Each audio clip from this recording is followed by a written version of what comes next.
दुखां दे गल टलियां बन्नो चुप चपीते आ जाते ने, सारी बस्ती टा जाते ने।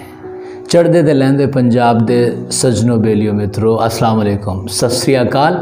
असी अज फिर एक नवा कलाम थोड़े लिए लैके आए हैं। जो थानू साड़ा कलाम चंगा लगता है, साढ़े नाल जुड़ना चाहते हो तो चैनल नू सबसक्राइब जरूर करो, तो बैल आइकन प्रेस करोगे तो साड़ी नवी वीडियोज़ थोड़े तक अपड़दियाँ रहनगियाँ।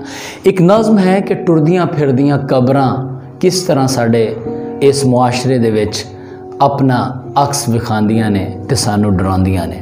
नज़म है कबरां।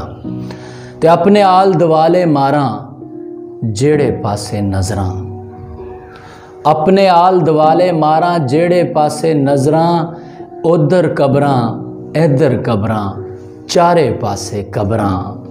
ते कुछ कबरां विच लम्मी चोपे, कुछ कबरां विच चीकां, ते कुछ कबरां ते सोने कतबे, कुछ कबरां ते लीकां, ते कुछ कबरां दे सिर दे उत्ते वड्डे वड्डे रुख, कुछ कबरां दियां कुखां विचों जम्मी जावन दुख, ते कुछ कबरां दी मिट्टी दे विच रावी अते चनाब, कुछ कबरां दी मिट्टी दे विच तस्से रह गए ख्वाब, ते कुछ कबरां विच महका मारन फुल्लां वाले बाग, ते कुछ कबरां विच शूका मारन काले काले नाग, ते कुछ कबरां दे वस्ती अंदर वड्डे वड्डे नां, कुछ कबरां लई धरती उत्ते लभे ना कोई थां, ते कुछ कबरां दी छाती अंदर अन्ने कुप हनेर, कुछ कबरां दी गोदी अंदर दुद्धां वांग सवेर।